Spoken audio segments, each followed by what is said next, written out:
Si preguntamos a la gente qué puede contarnos de Zaragoza, es inevitable que lo primero que se mencione sea a la Virgen del Pilar. No es de extrañar, puesto que se trata de la Virgen más famosa de toda España, pese a no ser la patrona del país, puesto que le corresponde a la Inmaculada Concepción. Sin embargo, la Virgen del Pilar, entre otros muchos, tiene el patronazgo de toda la hispanidad. Esta onomástica tiene lugar el 12 de octubre, cuando se celebra tanto el Día de la Hispanidad como el Día de la Virgen del Pilar. Pero es hoy, 2 de enero, cuando da comienzo toda la historia. Hoy es la epifanía de la aparición de la Virgen del Pilar al apóstol Santiago. Yo soy Daniel Sanz y esto es el podcast de Charletas. ¡Comencemos! AV Podcast, red de podcasting.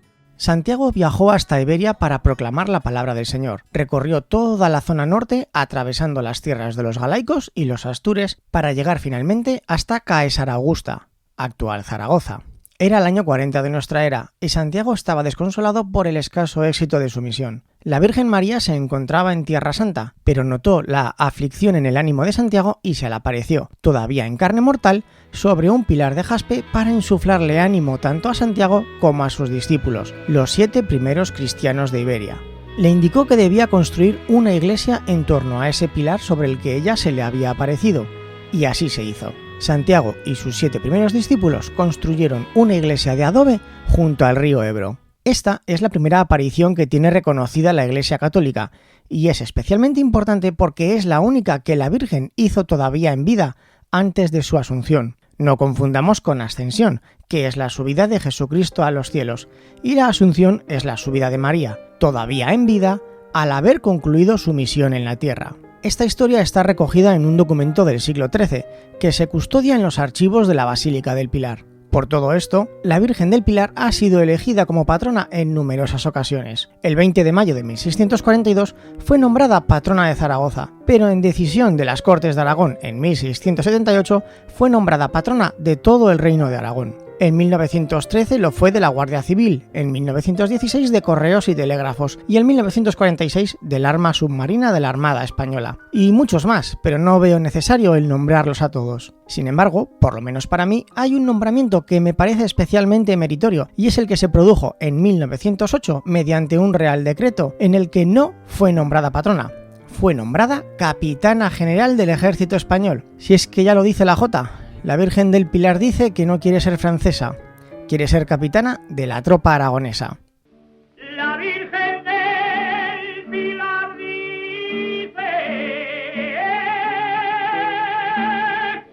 que no quiere ser francesa,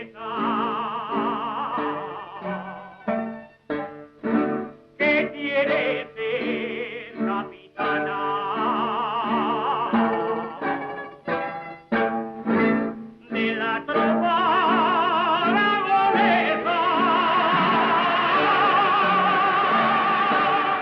¡Qué pequeñica es la Virgen del Pilar, pero qué grande es, Bridiela! Uno de los milagros atribuidos más famosos es el que ocurrió durante la Guerra Civil Española. Un 3 de agosto del año 1936, poco después de las 2:30 de la madrugada, un avión que había partido desde una base en Cataluña, descargó 3 bombas sobre el Pilar. 2 de ellas entraron a través del techo, dañando la pintura de Goya frente a la Santa Capilla. La tercera cayó en la plaza.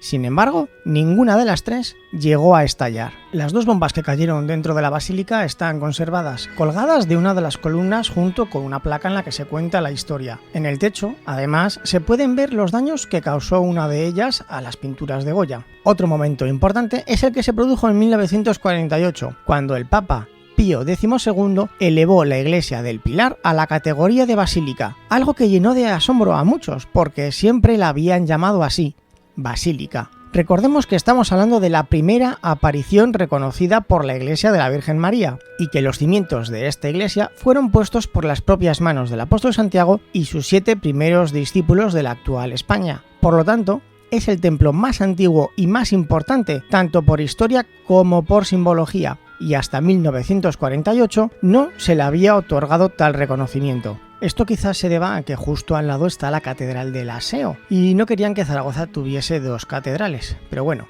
ese día, oficialmente, Zaragoza ya pasó a tener 2 catedrales, una junto a la otra. De toda la historia de la aparición de la Virgen María al apóstol Santiago, de la creación de la primera iglesia junto a la orilla del río Ebro, no hay ningún tipo de documentación de la época romana, como era de esperar. Y como ya he mencionado, toda la información fue recogida en un manuscrito en el año 1297, un poquito después de que todo esto sucediese en el año 40. Y hasta aquí el episodio de hoy. Espero, como siempre, que os haya resultado interesante, y si ha sido así, por favor, compartid este episodio en vuestras redes sociales. Es el único modo que tengo de que este proyecto llegue a más personas. Y visitad el blog www.charletas.com. Ahí tenéis todas las redes sociales y el resto de proyectos que hemos llevado a cabo. Un saludo a todos y hasta la próxima.